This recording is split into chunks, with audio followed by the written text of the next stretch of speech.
본문의 말씀이 요한계시록 17장과 18장 두 장 전체입니다. 그래서 봉독은 따로 하지 아니하고 오늘도 지난주일과 더불어 같이 이렇게 설교 말씀을 진행하는 가운데 주보에 기록되어 있는 말씀을 함께 볼 수 있도록 그렇게 하려고 합니다. 자, 우리 한번 설교 제목을 한번 같이 따라하겠습니다. 이렇게 따라하겠습니다. 내 백성아 거기서 나오라. 네, 내 백성아 거기서 나오라라고 하는 제목 가지고 오늘 하나님 말씀을 함께 나누겠습니다. 이제 요한계시록 이제 종반전에 들어왔습니다. 17장부터 22장까지가 이제 종반부입니다. 우리가 하나님 말씀을 우리가 잘 새겨서 이 시대와 그리고 우리 그리스도인의 운명이 어떻게 되어지는가를 말씀을 통해서 계속 확인하고 하나님께 우리 그리스도께 소망을 두는 저와 여러분 될 수 있기를 축복합니다. 내가 누구인가 라고 하는 것을 우리가 많이 생각하잖아요. 이게 철학적 질문이라고도 하는데 내가 누구인가, 어떻게 살아야 잘 사는 건가, 이런 질문들을 하는데 내가 누구인가라고 하는 이 답은 관계 속에서 항상 이해를 하셔야 합니다. 제가 아내와 사랑해서 결혼을 했을 때 이제 저는 아내에게는 남편이 됩니다. 그리고 저를 낳으신 어머니에게는 저는 아들이 됩니다.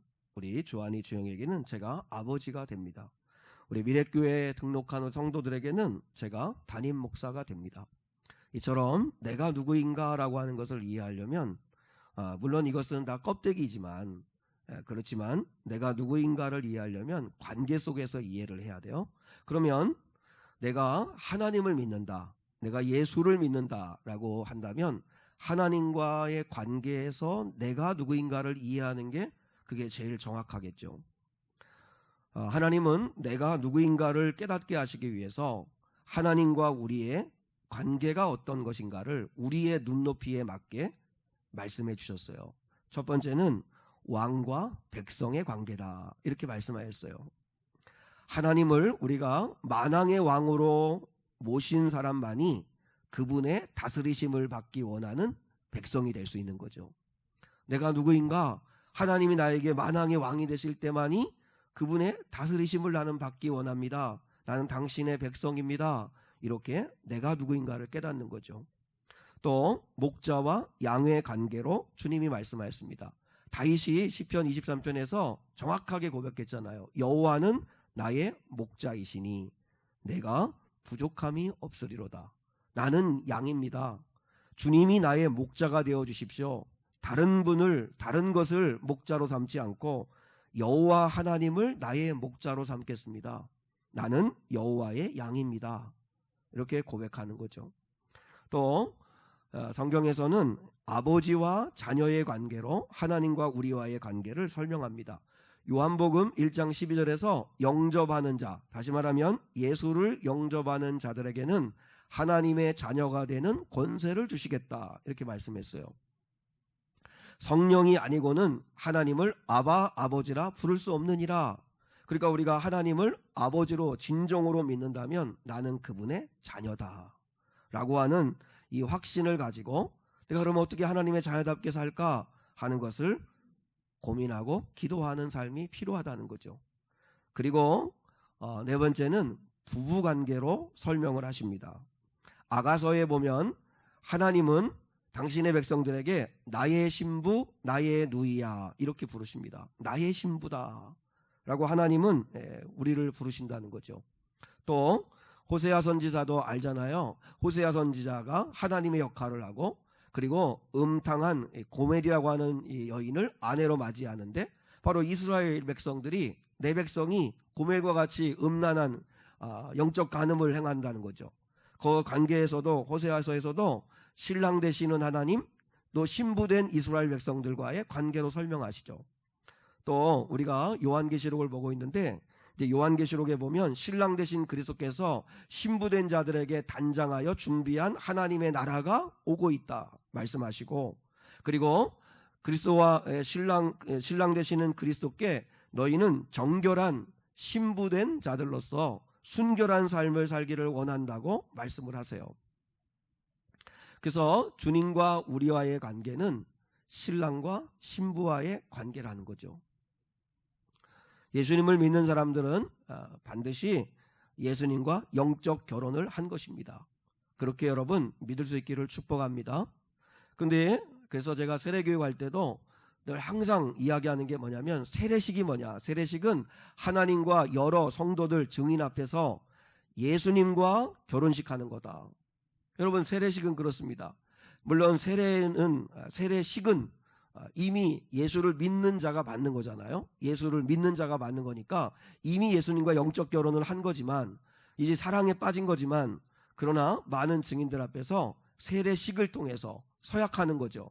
내가 이제 남은 인생을 그리스도 예수만을 나의 신랑으로 삼고 나는 거룩한 신부되어 그리스도만을 사랑하는 사람으로 살겠습니다.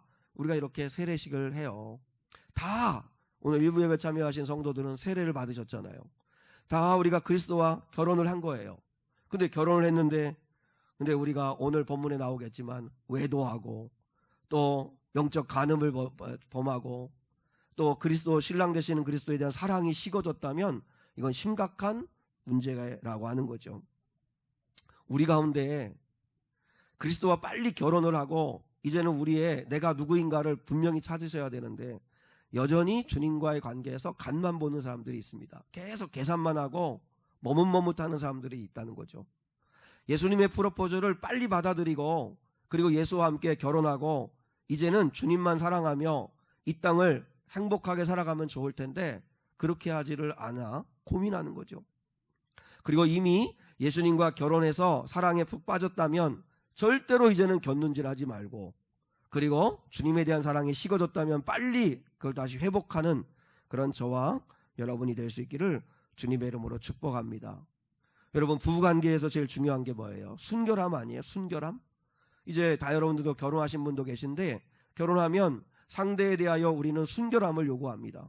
결혼하고 나서도 딴짓하고 두 마음 품고 이상한 짓하고 하면 안 되죠. 부부관계에서 제일 중요한 건 서로 신뢰할 수 있어야 합니다.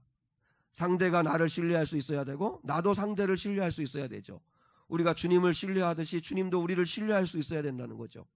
또 부부관계는 제일 중요한 건 상대가 1순위가 되어야 합니다. 결혼한 이상 남편은 아내가 1순위가 돼야 되고 아내에게는 남편이 1순위가 돼야 됩니다.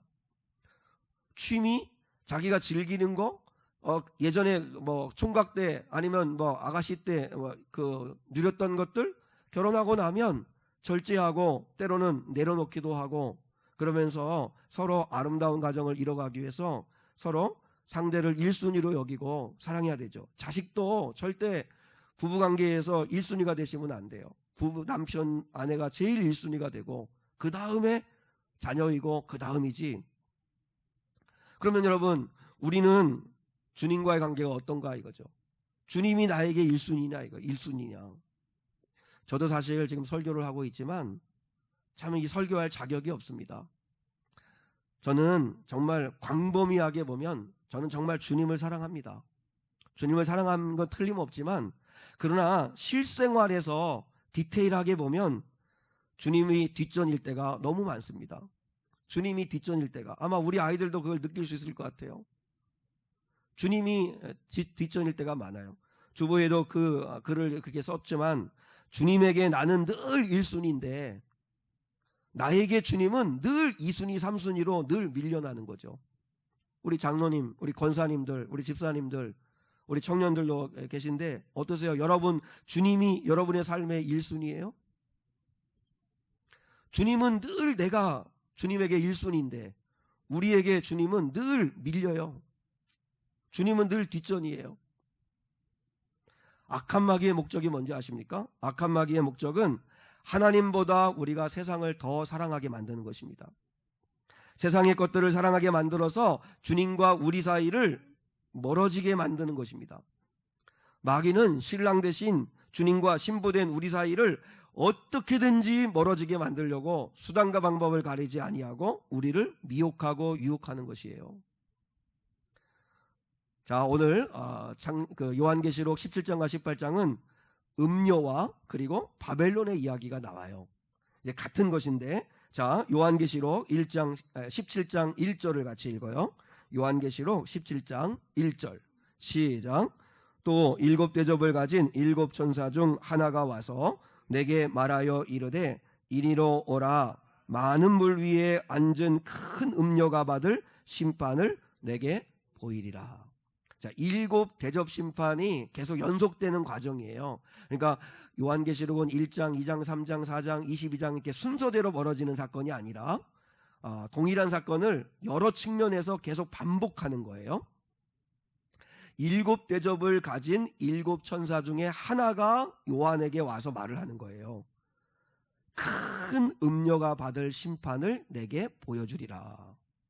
큰 음녀가 받을 심판을 내게 보여주리라. 여기에 음녀가 나와요. 음녀의 역할은 뭐죠? 음행을 행하게 하는 거죠. 영적 간음을 행하게 하는 거죠. 자, 음녀가 하는 일이 있어요. 17장 2절입니다. 17장 2절 시작. 땅의 임금들도 그와 더불어 음행하였고 땅에 사는 자들도 그 음행의 포도주에 취하였다 하고, 땅에 사는 사람들을 유혹해서 음행하게 만들고 음행의 포도주에 취하게 만드는 것이 음녀가 하는 일이라는 거예요. 특히 음녀의 역할은 그리스도의 신부들을 유혹하는 일을 하는 거예요. 신랑 되신 그리스도와 신부된 성도 사이를 갈라놓으려고 신부된 그리스도인을 끊임없이 유혹하고 미혹하는 세력, 그게 음녀라는 거예요. 그 음녀의 정체를 성경이 또 밝혀주고 있어요. 5절이에요. 17장 5절 같이 시작. 그의 이마에 이름이 기록되었으니 비밀이라 큰 바벨론이라 땅의 음녀들과 가증한 것들의 어미라 하였더라. 자, 음녀가 뭐예요? 음녀는 바벨론이라 그랬죠. 음녀는 큰 바벨론이라. 그래서 18장에서는 그 바벨론의 성이 하루아침에 무너졌다고, 멸망했다고 그렇게 얘기를 해요. 자, 그러면 음녀는 큰 바벨론이라 라고 얘기했어요. 그러면 바벨론은 뭐예요? 바벨론은 사탄이 장악한 이 세상을 말하는 거예요. 사탄이 장악한 이 세상, 악한 마귀가 장악한 이 세상이 바로 바벨론이고, 우리가 살아가는 이 세상이 바벨론과 같다는 거죠. 이 바벨론의 문화와 이 바벨론의 것들에 취해서 유혹을 받고, 그래서 그리스도와 관계가 멀어지는 게 그게 음녀의 역할, 바벨론의 역할이라는 거죠. 그게 마귀의 목적이라는 거예요. 마귀의 목적은 신부된 그리스도인들이 그리스도를 사랑하는 것을 멀리하고 세상에 빠지고 세상 일에 취하고 세상의 것에 소망을 두고 살아가도록 끊임없이 유혹하는 존재가 음녀요 바벨론이다. 그러면 요한이 이 요한계시록을 기록할 당시에는 바벨론은 로마였겠죠. 그러면 오늘날 우리가 살아가는 이 세상이 지금 바벨론의 세상인 거죠. 우리는 바벨론에서 살아갑니다. 근데 이 바벨론이라는 세상에 살아가는데 이 세상은 악한 마귀가 장악하고 있어서 이 땅의 달콤한 것들로 성도들의 마음을 빼앗아 그리스도와 할 수만 있으면 멀어지게 만들려고 하는 게 이 음녀의 역할이라는 거예요. 그렇기 때문에 우리 성도들은 이 시대를 분별할 수 있어야 된다는 거예요. 하나님은 요한일서 2장 15절로 17절에서 이렇게 말씀하셨어요. 자, 한번 같이 주보의 말씀을 같이 읽겠습니다. 시작. 이 세상이나 세상에 있는 것들을 사랑하지 말라. 거기까지만 잠깐 볼게요. 이 세상이나 세상에 있는 것들을 사랑하지 말라. 무슨 말이냐면 주님보다 이 세상이나 세상에 있는 것들을 더 사랑하지 말라는 거예요. 사랑의 우선순위예요. 사랑의 우선순위. 예수님은 때로 우리에게 과격한 말씀을 하실 때가 있어요. 예수님의 말씀은 되게 극단적이고 과격해요. 예를 들면 이런 거예요. 너희가 지극히 작은 한 사람을 실족해 하거든 차라리 연자맷돌을 목에 메고 바다에 빠져 죽는 게 낫다. 정말 끔찍한 말씀하시죠. 네 오른손이 죄를 지으면 차라리 오른손을 끊어버려라. 멀쩡한 오른손을 가지고 죄 짓다가 지옥에 가는 것보다는 낫다. 네 눈이 죄를 범하면 네 두 눈을 뽑아버려라. 네 멀쩡한 두 눈을 가지고 죄를 짓다가 지옥 가는 것보다는 낫다. 정말 극단적인 말씀을 하세요. 또 이런 말씀도 하세요. 너희가 나를 따라오려면 너희 부모와 처자와 너희 자녀와 그리고 또한 너희 목숨까지도 미워하지 않으면 나를 따라올 수 없다. 이렇게 말씀하세요. 그러면 예수님은 부모도 처자식도 가정도 다 무시하라는 건가? 그런 말이 아니에요. 거기서 부모와 처자와 자기 목숨을 미워하지 아니하면이라는 미워하지 않으면이라는 말은 덜 사랑하지 않으면이란 뜻이에요. 그러니까 주님보다 부모를, 주님보다 처자식을, 주님보다 자기 목숨을 더 사랑하는 사람은 나를 따라올 수 없어. 우선순위의 문제예요. 세상이나 세상에 있는 것들을 사랑하지 말라. 근데 주님보다 이 세상이나 세상 것들을 왜 더 사랑하고 있지 않아요? 그 다음 말씀 같이요. 시작.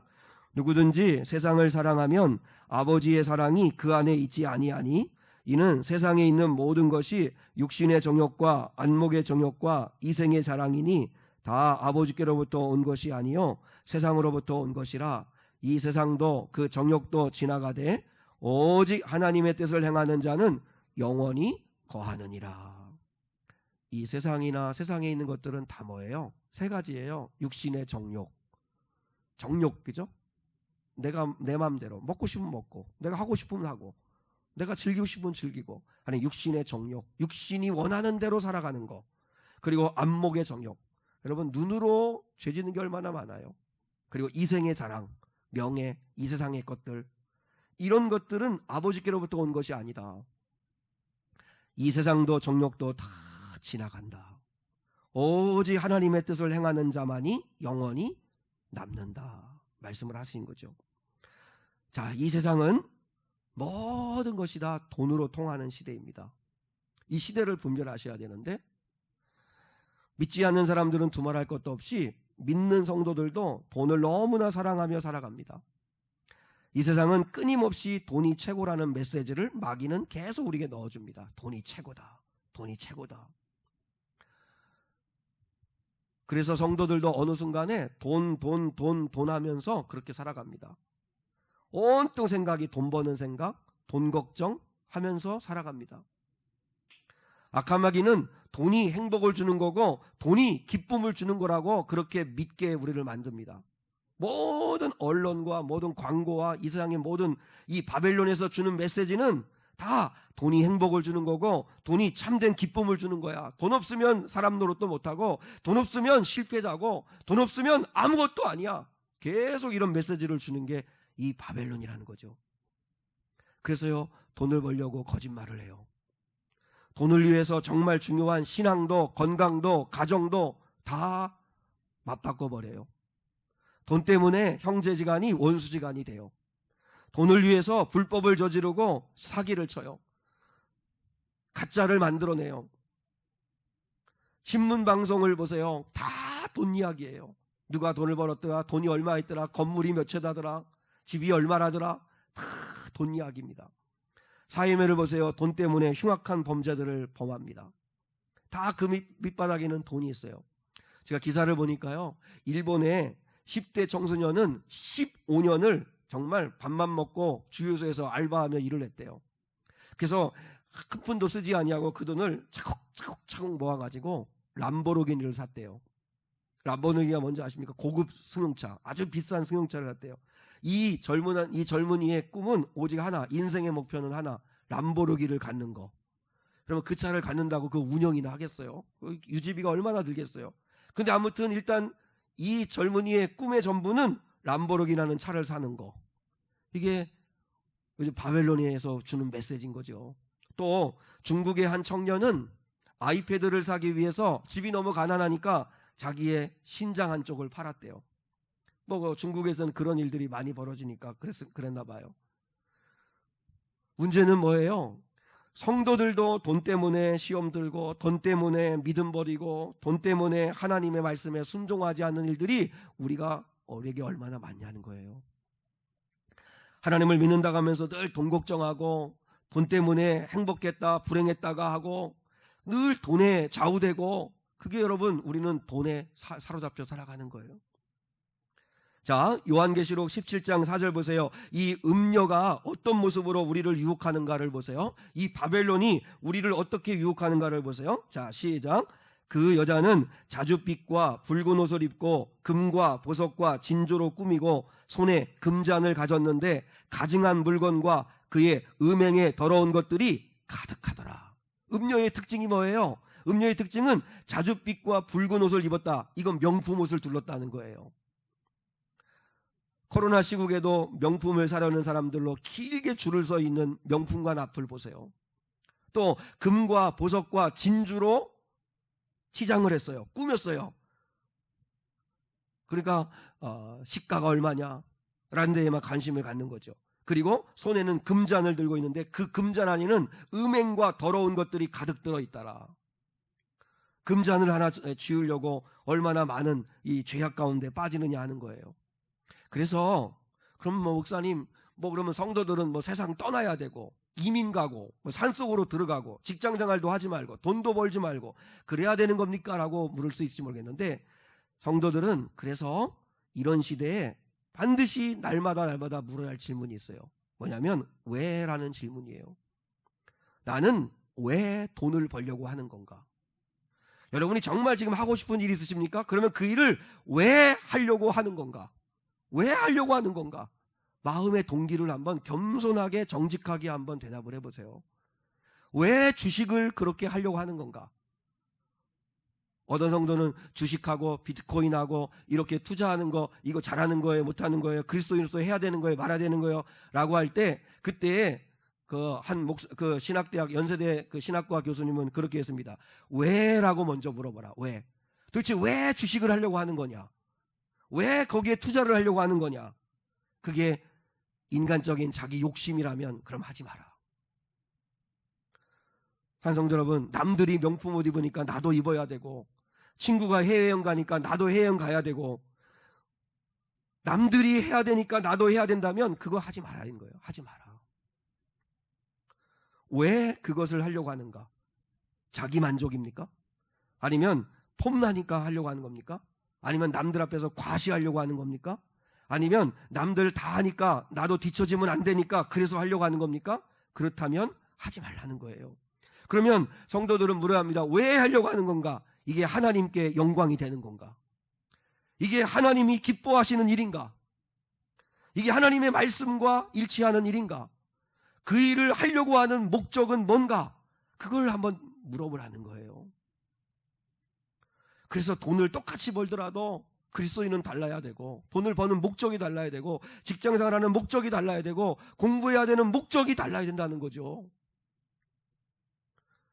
여러분, 마귀는 끊임없이 우리를 이렇게 혼미하게 하는 거예요. 마귀가 이 세상을 어떻게 만들어 보세요. 학교에서는요, 창조론은 아예 가르치지도 못하게 만들어요.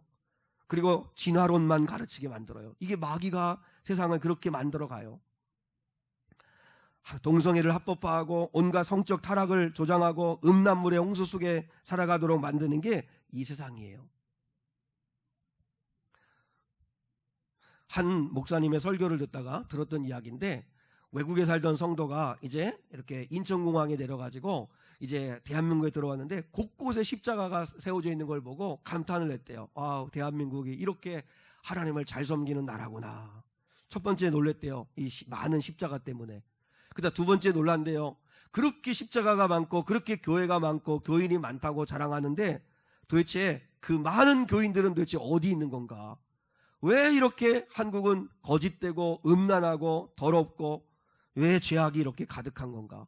도대체 그 많은 교인들은 어디가 있는 건가? 그래서 두 번째 놀라고, 그리고 세 번째, 한국을 떠날 때에는 그 밤하늘을 이렇게 밝히고 있는 그 십자가, 네온 사인 십자가들이 다 무덤 위의 십자가처럼 보이더래요. 무덤 위의 십자가는 뭐예요? 다 보면 이렇게 크리스찬들은 무덤에 십자가를 세워놓잖아요. 근데 그 십자가가 무슨 능력이 있어요? 무덤 위의 십자가가 아무 능력이 없잖아요. 근데 외국에서 온 그 성도의 느낌은 그런 거예요. 한국교회가 곳곳에 십자가를 밝게 받쳐놨는데 다 무덤 위의 십자가처럼 보이더라는 거죠. 아무 능력이 없는, 바벨론에게 사로잡혀 있는 그런 우리의 모습과도 같다는 거죠.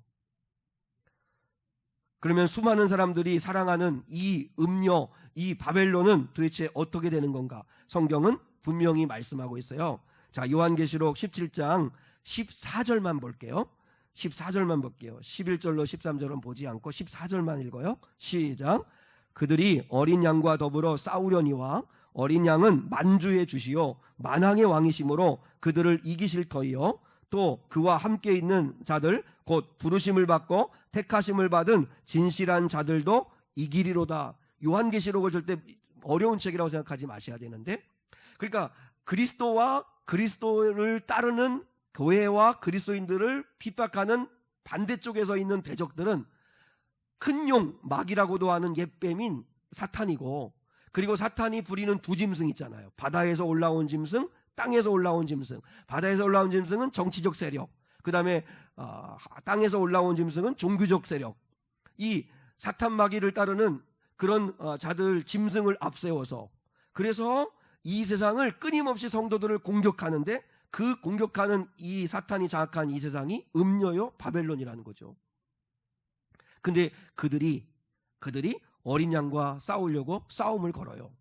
무슨 말이죠? 그리스도를 대적하려고, 교회를 짓밟으려고 성도들을 공격해요. 그러나 어떻게 싸움의 결과는 어떻게 되죠? 어린 양에게 도전을 해보지만, 어린 양은 누구세요? 한번 따겠습니다. 만주의 주시오 만왕의 왕이심으로 그들을 이기실 터이요. 예, 그리스도가 승리하신다는 거죠. 그게 최종 결과예요. 요한계시록의 메시지는 이 메시지를 주려고 하는 거예요. 그래서 요한계시록에는 상징적인 용어들이 많이 나오다 보니까 그래서 어렵다고 하는데, 마치 어린아이들은, 순수한 어린아이들은 그림 언어를 보는 것처럼 너무 쉽게 하는 거예요. 그래서 예수님이 이기신대요. 이게 요한계시록 22장의 결론이에요. 예수가 이긴대요. 근데 놀라운 건 뭐냐면 예수만 이기는 게 아니고 그 다음에 누가 또 이겨요? 또 그와 함께 있는 자들, 곧 부르심을 받고 택하심을 받은 진실한 자들도 이기리로다. 이게 누구예요? 그리스도에게 붙어있는 그리스도인들, 그리스도를 신랑으로 삼고 신부된 자들로서 살았던 사람들, 그들도 이긴다는 거예요. 그와 함께 있는 자들, 예수와 함께 있는 사람들, 곧 부르심 받고 택하심을 받은 어떤 사람들이에요? 진실한 사람들. 진실한 사람들. 그들은 이긴다라고 말씀하세요. 이게 우리의 최종 결과예요. 계속해서 요한계시록 18장을 보면, 요한계시록 18장의 큰 제목은 큰 성 바벨론이 무너졌다는 이야기예요. 그러면 다시 말하면 이 세상은 결국은 심판을 받는다는 이야기예요. 자, 요한계시록 18장 2절로 3절 읽어요. 시작. 힘찬 음성으로 외쳐 이르되 무너졌도다 무너졌도다 큰 성 바벨론이여, 귀신의 처소와 각종 더러운 영이 모이는 곳과 각종 더럽고 가증한 새들이 모이는 곳이 되었도다. 그 음행의 진노의 포도주로 말미암아 만국이 무너졌으며 또 땅의 왕들이 그와 더불어 음행하였으며 땅의 상인들도 그 사치의 세력으로 치부되었도다 하더라. 자, 무너졌도다 무너졌도다라는 이야기가 과거형입니다. 아직 일어나지 않았는데 미래에 심판받을 것을 주님은 오늘 성경에서는 과거형으로 말했어요. 무슨 뜻이죠? 확실하게 일어난다는 거죠. 확실하게. 그 결과는 누구도 바꿀 수 없는 확실성이란 이야기예요. 무너졌도다 무너졌도다. 우리가 이렇게 싸울 때 그러잖아요. 응? 너 앞으로 죽일 거야 이렇게 하는 게 아니라 너 죽었어 이렇게 말하잖아요. 그 말이 뭐냐면 내가 반드시 너를 제압하겠다는 뜻인 것처럼, 과거형으로 말하는 것처럼 무너졌도다 무너졌도다. 근데 바벨론은 어떤 곳이에요? 실상을 보니까 귀신의 처소요, 각종 더러운 영이 모여있는 곳이 이 세상이다. 그러니까 이 세상은 그렇게 더럽고 가증한 일들이 벌어지는 거죠. 자, 18장 10절은 읽지 않고 16절과 17절 볼게요. 16절과 17절 시작. 이르되 화 있도다 큰 성이여, 세마포 옷과 자주 옷과 붉은 옷을 입고 금과 보석과 진주로 꾸민 것인데 그러한 부가 한 시간에 망하였도다. 한 시간에 망하였단 말은 심판의 긴박성, 심판의 돌발성을 얘기하는 거예요. 24시간을 말하는 게 아니에요. 순식간에 무너졌다는 거예요. 우리가 그렇게 사랑하고 의지하고 그리고 또한 소유하려고 하고 그걸 소망을 삼았던 세마포 옷, 그게 여러분 고급 명품 옷 아니에요? 자주옷과 붉은 옷을 입고 금과 보석과 진주로 꾸민 것이었는데 그 부요가 한시간에 망하였도다. 순식간에 하나님의 심판 앞에 사라지고 만다는 거예요. 우리가 이 세상에서 붙들고 있는 것들, 뭐 건강이든 물질이든 이상의 것들의 그 여러분 유통기간은 순식간에 사라질 수 있는 것들이라는 것을 기억하고 이 땅을 사랑하며 이 땅에 소망을 두고 살지 말라는 거죠. 그러면 이렇게 음료에게 취하지 아니하고 우리가 이 땅에서도 성도답게 그리스도의 신부답게 승리하는 삶을 살려면 어떻게 해야 될까? 결론은 하나입니다. 한번 따라하겠습니다. 거기서 나오라.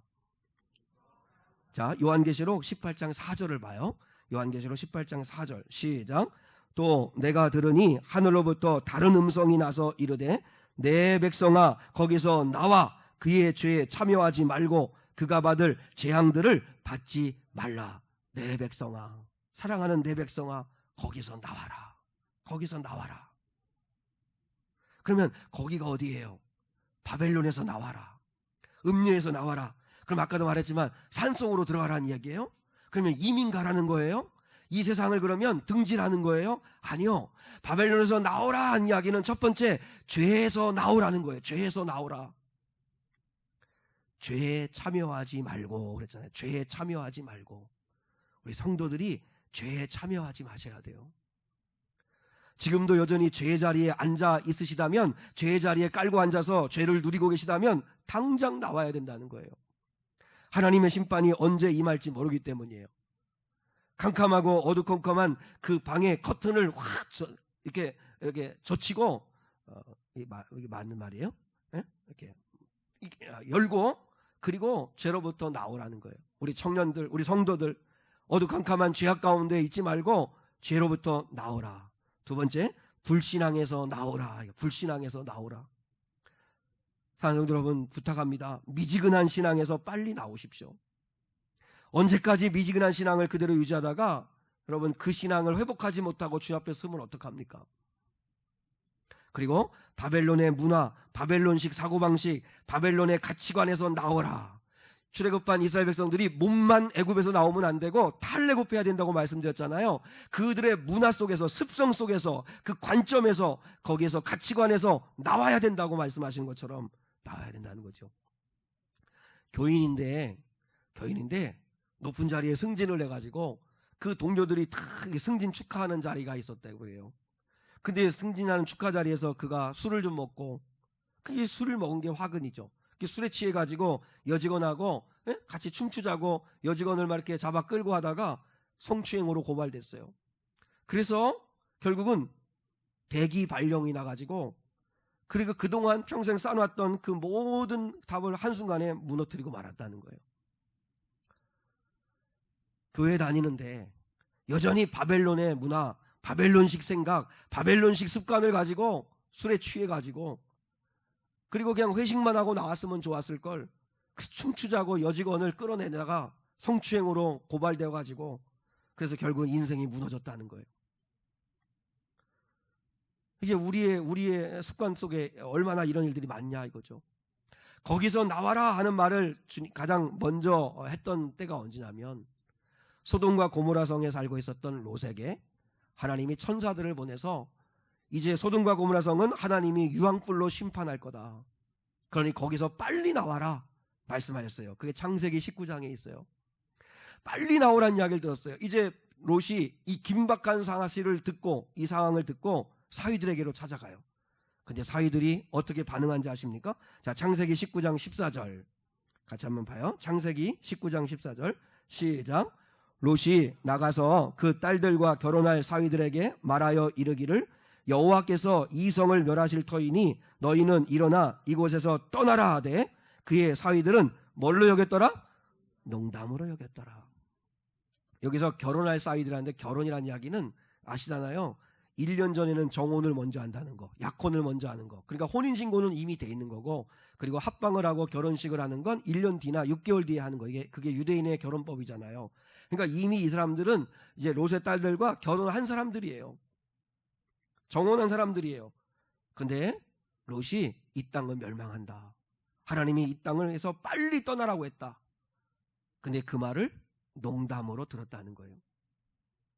오늘 우리 사랑하는 성도들이 설교를 농담으로 듣지 않았으면 좋겠어요. 물론 제 말을 농담으로 듣지 않죠. 농담으로 듣는단 말은 무슨 말이냐면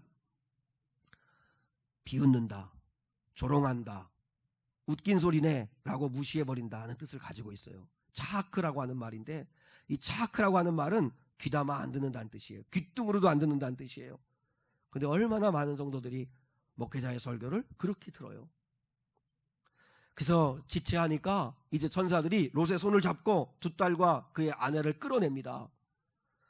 그리고 나서 그들이 이제 소돔성에서 나오자마자 유황불이 떨어지면서, 그러면서 사람들의 아우성 소리가 들립니다. 그 소리를 듣고 롯의 아내가 뒤를 돌아보았다가 소금 기둥이 되옵니다. 자, 여러분, 하나님이 소돔에서 나와라, 바벨론에서 빨리 나와라 라고 하는 의미는 다시 한번 강조하면, 롯의 사이들처럼 하나님의 말씀을 농담으로 듣는 불신앙에서 빨리 나오라. 불신앙에서 빨리 나오라. 하나님의 말씀을 절대 농담으로 듣거나 귀담아 듣지 아니하고 그냥 흘려보내시면 안 됩니다. 그리고 롯의 아내가 세상에 미련을 두고 뒤를 돌아보았습니다. 무슨 말? 두 번째는 세상을 사랑하는 마음에서 빨리 나오라. 세상에 미련 두고, 세상에 마음 두고, 세상의 일에만 빠져있고 자기 볼일에만 빠져있고 도무지 주님을 사랑하지 않는 그 불신앙에서 나오라. 여러분, 롯의 딸들이 이제 동굴 속에 피했는데 하는 행동이 다 소돔식이에요. 아버지하고 육체적인 관계를 맺어가지고 자식을 낳으려고 해요. 자기 남편들이 이제 죽었으니까. 보세요. 하는 행동이 죄의 습관, 가치관, 뭐로 가도 서울로만 가면 된다는 이런 식의 사고방식을 가지고 살아가는 삶에서 소돔식 습관에서 나오라 라고 하는 말씀이에요. 그러면 거기서 나와서 어디로 가라는 거예요? 자, 요한계시록 18장 20절. 요한계시록 18장 20절 마지막 말씀인데 같이 시작. 하늘과 성도들과 사도들과 선지자들아, 그로 말미암아 즐거워하라. 하나님이 너희를 위하여 그에게 심판을 행하셨음이라 하더라. 자, 우리는 거기에서 나와서 어디로 가라는 거예요? 주님의 즐거움에 참여하라는 거예요. 누구와 함께? 하늘과 성도들과 사도들과 선지자들. 그러니까 신앙을 지키기 위하여 끝까지 싸웠던 사람들, 그들과 함께 하나님을 즐거워하라는 거예요. 하나님을 즐거워하라. 이 세상이 주는 순간의 달콤함과 유혹에 빠지지 말고, 음료의 유혹에 빠지지 말고 하나님이 주시는 참된 기쁨 속에 들어오라는 거죠. 저는 오늘 설교를 이렇게 마무리를 하고 싶습니다. 지난 새벽 예배 시간에 들었던 말씀인데, 우리 이 땅에 바벨론이라고 하는 이 세상 속에 살아가는데 해녀처럼 살지 말고 우리 심의 잠수부처럼 살자 하는 말로 마무리를 하겠습니다. 해녀도 계급이 있다는 거 알죠? 그래서 하군, 중군, 상군이라 있습니다. 상군은 제일 수심 깊은 15m까지 가서 이렇게 그 바다의 해조류를 캐낼 수 있는 사람입니다. 그거는 선천적으로 태어난 사람이죠. 2분 이상 숨을 참을 수 있는 타고난 사람이 상군인데, 그 사람들만이 가장 깊은 곳에 가서 해조류를 따올 수 있는 그런 권한이 있다는 거예요. 왜냐하면 그 숨도 참지 못하는 사람이 깊은 바다에 가면 죽기 때문에 철저하게 그 규율을 지킨다는 거예요. 근데 해녀는 결국 자기 노력, 자기 실력, 자기가 숨을 참으면서 그러면서 일을 해서 살아가는 거죠. 근데 우리 사랑하는 성도들은 심의 잠수부처럼 살아가야 한다는 거죠. 심의 잠수부를 머구리라고 하는데, 이 머구리란 말은 잠수라는 뜻의 그 일본어인 모구리라고 하는 말에서 온 말이래요. 60km의 잠수복을 입고, 왜냐하면 이제 이렇게 수압이 강하니까, 그래서 수심 30m 해저까지 내려가서, 그래서 이제 바닷일을 하면서, 그러면서 이제 해산물을 채취하는 일을 하는데, 그 사람들은 60km 되는 그 잠수복을 입고, 그리고 한 줄기 산소 공급줄을 이렇게 의지한 채 해산물을 잡기 위해서 수심 30m까지 내려간다는 거예요. 그러니까 이 사람들은 숨줄을 연결하고 숨줄을 달고 내려가는 거예요. 그러니까 그 바다에서 30분 정도도 일을 할 수가 있는 거예요. 긴 시간 동안. 그래서 많은 풍성한 어종들을 잡아올 수 있는 일을 하는 거죠. 왜요? 그들은 숨줄이 밖으로부터 연결되어 있으니까. 해녀들처럼 걔네들은 길어야 2분이에요. 근데 잠수부들은, 심해 잠수부들은 숨줄에 연결되어 가지고 그 안에서 마음껏 편히 숨을 쉬면서 많은 해산물들을 건져 올라온다는 거죠. 우리 사랑하는 여러분, 우리가 사는 이 세상은 음녀요 그리고 바벨론의 세상입니다. 끊임없이 신부된 우리를 유혹합니다. 자칫 우리가 조금만 방심하면 그러면 세상의 마음을 다 뺏겨버리고 세상 가치관대로, 남들이 하는 대로, 남과 비교하면서, 그러면서 돈이 없는 것 때문에 불행해하면서 좌절하면서 세상식대로 그렇게 살아가게 만듭니다. 그런 유혹이 많은 이때에 우리는 주님과 숨줄이 연결되어서 주님께 기도하고 주님의 말씀으로 공급받고 주님으로 힘을 얻는 저와 여러분이 되셔야 합니다. 사랑 여러분, 빨리 거기서 나오셔야 합니다. 주님이 우리에게 원하시는 건 성공이 아니라 승리를 원하시는 거예요. 나는 너희가 세상에서 성공하기를 바란다, 그렇게 말씀한 적 한 번도 없으세요. 나는 너희가 영적 전쟁에서 승리자가 되기를 원한다. 우리 주님이 원하시는 건 여러분 성공이 아니에요. 대단한 업적이 아니에요. 주님이 원하시는 건 나는 너희가 거룩하기를 원한다. 우리는 그리스도의 신부된 자들로 부름받았어요. 음료의 유혹 넘어가지 마시고 여러분이 어디서부터 나와야 되는가를 잘 점검하셔서 불신앙에서 나오시고 그리고 죄로부터 나오시고 그래서 주님의 즐거움에 참여하시고 주님이 주시는 은혜에 참여하셔서 숨줄에 연결되어서 승리하는 저와 여러분이 될 수 있기를 주 예수의 이름으로 축복합니다. 우리 303장 날 위하여 십자가의 중한 고통 받으사 우리 1절과 3절 우리 찬양 드리고 봉헌 기도하고 축도하겠습니다.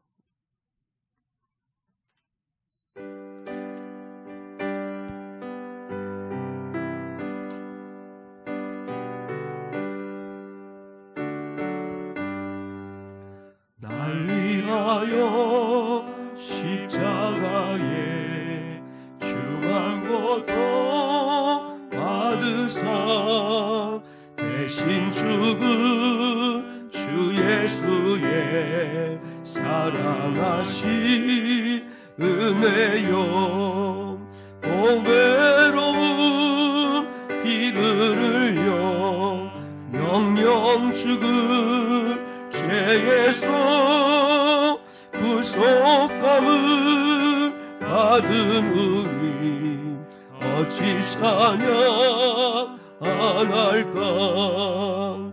이 세상에 모진 풍파 쉬지 않고 불어도 주님 안에 보호받는 우리 마음 변하라.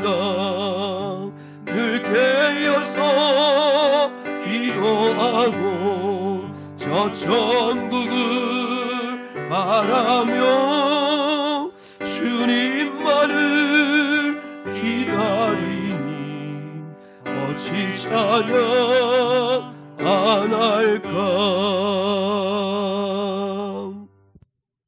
우리 일부 예배 참여하고 사랑하는 교회 성도들 꼭 그리스도의 신부란 사실을 잊지 마시고 여러분 이 세상 속에 살지만 그러나 세상에 속한 자가 아니라 세상을 사랑하고 따라가는 자가 아니라 여러분 그리스도 안에서 즐거움을 맛보고 승리하는 자가 될 수 있기를 주님의 이름으로 축복해요.